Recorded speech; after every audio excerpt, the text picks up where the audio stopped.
პირველ რიგში მოგესალმებით, დიდი პატივისცემით კოლეგებო, ჩვენს მე პირადად, როგორ გითხრათ ახლა, ძალიან დიდი პატივი მაქვს, რომ თქვენ ჩემი გამოცდილება გაგიზიაროთ, იმიტომ რომ ამ დღეების განმავლობაში ვხედავ უკავშირს ძალიან კვალიფიციურს, ძალიან თვიანურ კითხვებს და ძალიან დაპირებულ სმენას და ძალიან გახარებული ვარ, რომ ეს პატივი მეგობრებო, თქვენ გაგიზიარეთ ჩვენი გამოცდილება. ამავე დროს მინდა გითხრათ, რომ მე თვითონაც კიდევ ერთი პატივი მოვდა, რომ ასეთი დიდი მეცნიერი, როგორც ქალბატონი არის, მასთან ერთად მემუშავაც, ქალბატონი იდეა, რომელიც არის ჩვენი მთავარი ექიმი და ამავე დროს მინდა გითხრათ, რომ არის ერთ-ერთი მთავარი მნიშვნელოვანი ორგანიზატორი საქართველოში ჭანდაცვის სისტემით. ახლა ნახოთ ჩვენი შემთხვევები. სანამ დავიწყებთ ამ შემთხვევებზე საუბარი, მინდა გითხრათ ზოგადად ფაგოთერაპიასთან დაკავშირებით ასეთი რამ. ფაგოთერაპია ობიექტურად ნიშნავს ფაგის ორგანიზმში მოხვედრას, შეყვანას. როგორმე უნდა ფაგი მოხვდეს ორგანიზმში, მივიდეს სამიზნე ბაქტერიამდე, ობიექტამდე, პატრონამდე. ბევრი დაბრკოლება აქვს სხვადასხვა ფაქტს, მანებს მიაღწევს თავის დანიშნულების ხარჯს და ბარიერები, რომლებიც უნდა გადაგვიდეს.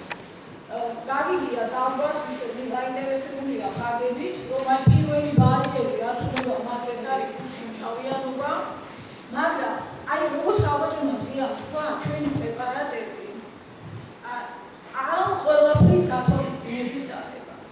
ძალიან მაღალი ტიტრის შემცველი პრეპარატებია, ეს ტიტრი უზრუნველყოფს იმას, რომ ის რაოდენობა ფაგების, რაც საჭიროა საბოლოოდ სისხლში მოხვდეს და მივიდეს ორგანომდე, უზრუნველყოფილი არის.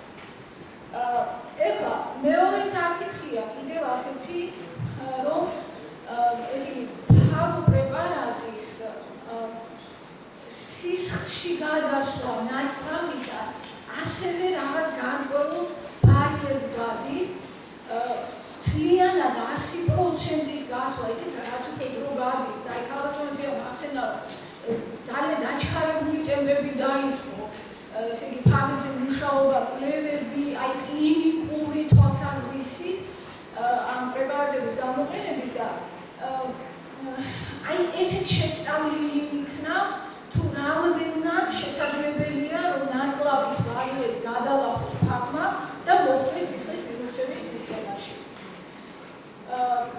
საკმაოდ ბევრი კვლევა უკვე არსებობს ამაზე და ძალიან არ გავაგრძელებ ამ მეცნიერული კუთხით წასვლა საკეთ, იმიტომ რომ ბევრი საინტერესო кейსი და შემოთავაზოთ. უბრალოდ გეტყვით, რომ საბოლოო დასკვნის სახით, რომ მაინც გარკვეული პროცენტი ფაგებისა, ეს არის ლეუციტოზის და ეს არის ტრანსიტოზის და ცხოველოვან ბარიერს გადის და ხდება მაინც სისხლის მიმოქცევის სისტემაში. ამიტომ აქედან გამომდინარე ჩვენგან ესე იგი ფაგების მიწოდების ერთ-ერთი მთავარი გზა ისე რჩება ფაგის ორალური მიღება და ნებისმიერ შემთხვევაში ჩვენ ამ ორალურ მიღებას თუმცა, როდესაც გვაქვს სხვადასხვა სისტემების დაავადებები, ბუნებრივია, რომ ფაგის ესე იგი რაოდენობრივი უზრუნველყოფის მიზნით სასურველია, რომ ისინი მიწოდებული იქნეს ესე იგი უშუალოდ ადგილზე, ესე ვთქვათ, იქ სადაც კონცენტრირებულია, სადაც გვაქვს ბაქტერიული ესე ვთქვათ ოკუპაცია და მაგალითად ქირურგიულ პაციენტებში ბუნებრივია ლოკალურად ვიყენებთ ამ ფაგებს და ამ შემთხვევებზე, როდესაც მივალთ იქ უფრო დეტალურად ვიტყვით ამას, იგივე ეხება კანის ინფექციებს, საშარდე გზების, მოგენიტალური გზების დროს აი ვახსენეთ რომ არის სანთლები, იყენებთ ამას ლოკალურად, ასევე იყენებთ ოხნების სახით, ესე ვთქვათ, ინსტილაციებს ვაკეთებთ, მაგალითად კონტინენტალური ინფექციების დროს შარდის ბუჩქში. ასევე სასმისქის ინფექციების დროს ინჰალაციის საშუალებით ვაწოდებთ პაციენტებს. ერთი მთავარია ფაგი, როგორმე უსაფრთხო მივიდეს დანიშნულების ადგილზე. ეს არის ძირითადი რასაც ვთქვი.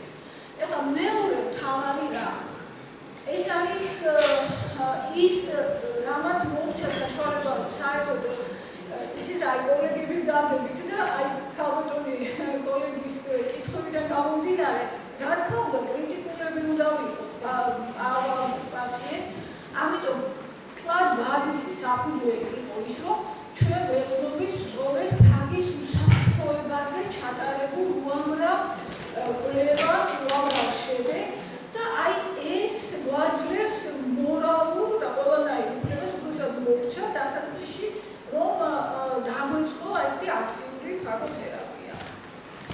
ეხლა რაც შეეხება იმას, როდესაც აი ჩვენ უცხოეთში ყოფილა შემთხვევები, რომ უცხოელ კოლეგებთან კოლეგებთან შეიძლება კოლეგებთანაც გქონია რა თქმა უნდა ურთიერთობა მივია და ამაზეც აი ქალბატონმა დეამას თქვა, მაგრამ აი თუნდაც ფაგების კვლევარებთან როდესაც გქონია ურთიერთობა, ხო? აი იმათგანაც მიგვწნია ჩვენ გარკვეული პატივისცემა, როგორც აი რაღაცა ბრენდის მატარებლების და ამავე დროს იმ ადამიანების, ვინც უშუალოდ განახორციელა თავისი აი კლინიკაში ინვივო პაციენტებთან არის გამოყენება, ესე ვთქვათ, იმიტომ რომ რეგულაციები წარმოვიდგენია ახლა ინფორმებში ძალიან კაცრია, მაღალია და ბუნებრივია და აი ბატონიკას რასაც კითხვებში ჩანდა რომ დავუშვათ აი ვერანაირ უფლებას ვერ აძლევენ თავის თავს რომ ეს გამოიყენოს. მოკლედ აი ასეთ საფუძვლებზე დაეყრდნო ის რაც დავიწყეთ ჩვენ აი როგორც გავაკეთებია თქვა უკვე თითქმის 8 წელზე მეტია. ეხლა რა თქმა უნდა შეუძლებელი იყო რომ აქ ყველაფერი გვეთქვა ამ დროში ძალიან ფორმალურად მაინც რამოდენიმე кейსი ჩვენ აქ გვაქვს. ეხლა თავიდან აი დავიწყებ რესპირატორული სისტემით. რესპირატორული სისტემის დაავადებები ქრონიკულ დაავადებებზეა ბუნებრივია საუბარი ადამიანები ვისაც დავუშვათ ფაქტიურად მუდმივად ჭირდებათ ანტიბაქტერიული თერაპია. ანუ ადამიანები ვისი ფილტვებით, სასარსუთხო ურგანოებით არის კოლონიზებული ქრონიკულად და ალბათ ყველა თქვენთაგანისთვის ცნობილია რომ ქრონიკული ინფექციების დროს ბაქტერიები გარდა უამრავი სხვა საშუალებებისა დაემალონ დავუშვათ ანტიბაქტერიულ საშუალებებს იყენებენ თავდაცვის მიზნით იმას რომ ქმნიან ეგრეთ წოდებულ ბიოფილმებს რომლებიც ქრონიკული ინფექციების დროს აი ზოგიერთ შემთხვევაში მაგალითად ზოგიერთაური ინფექციების დროს მოწოდებულია რომ თითქმის 80%-ში იქმნება ესეთი მულტიბაქტერიული ბიოფილმები ამ ორგანოებში.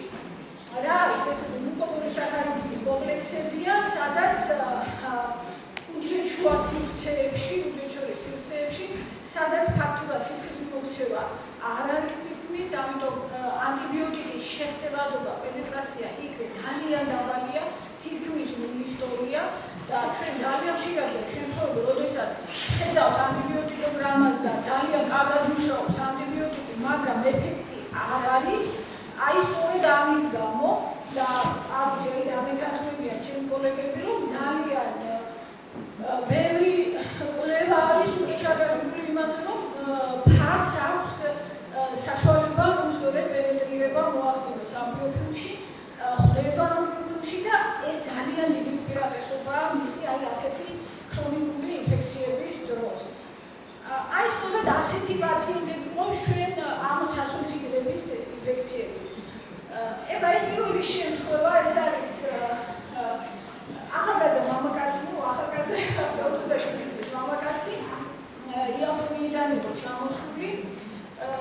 მე მინდა გითხრათ, რომ ჩვენ უშუალო კონტაქტი მის უნარ ექიმებთან არ გქონია, თუმცა პაციენტის გავლით ჰქონდა კონტაქტი ამ ექიმებთან, მის უნარ ექიმებთან და არამხოლოდ რა თქმა უნდა პაციენტის ბედესაც უთავს და ფაქტობრივად ტრაგედიაზე დამოკიდებული გახდა, თუმცა თვითონ იმ ექიმებისგანაც იყო ძალიან დადებითი გამოხმაურება იმაზე, თუ მათი პაციენტი რამდენად უკეთესად იყო. რაზეა ახლა აქ საუბარი?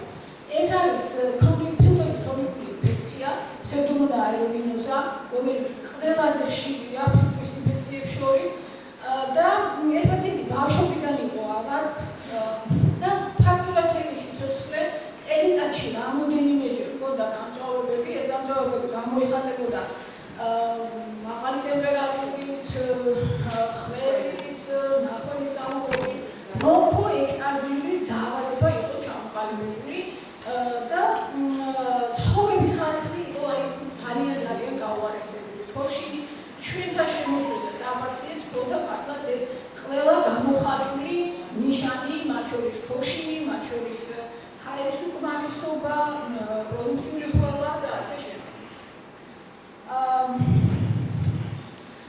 ამ პაციენტს რა თქმა უნდა, აი როგორც ხალხებმა აღნიშნა, ყველა პაციენტი გადის ამ მზარს, რომ დაუშვათ ვაკეთებ ნახევრის სტრუქტურალურ ანალიზს, ამის შემდეგ ბუნებრივია უყურებთ ცნობილობას, ამხელველობას. ამ პაციენტს დაუზადდა ალფარი ფსევდომონაზე და დაუწყეთ უნალობა. იცით რა, აი ძალიან დაწვრილებით არ შევა უნაში, განხილვაში, რომ ძალიან ბევრი ის არის, ბევრი кейსია და ამ ხო შეიძლება რაღაცა კითხვა დაგებადოთ და კი პასუხი. უბრალოდ შედეგად გეტყვით, რომ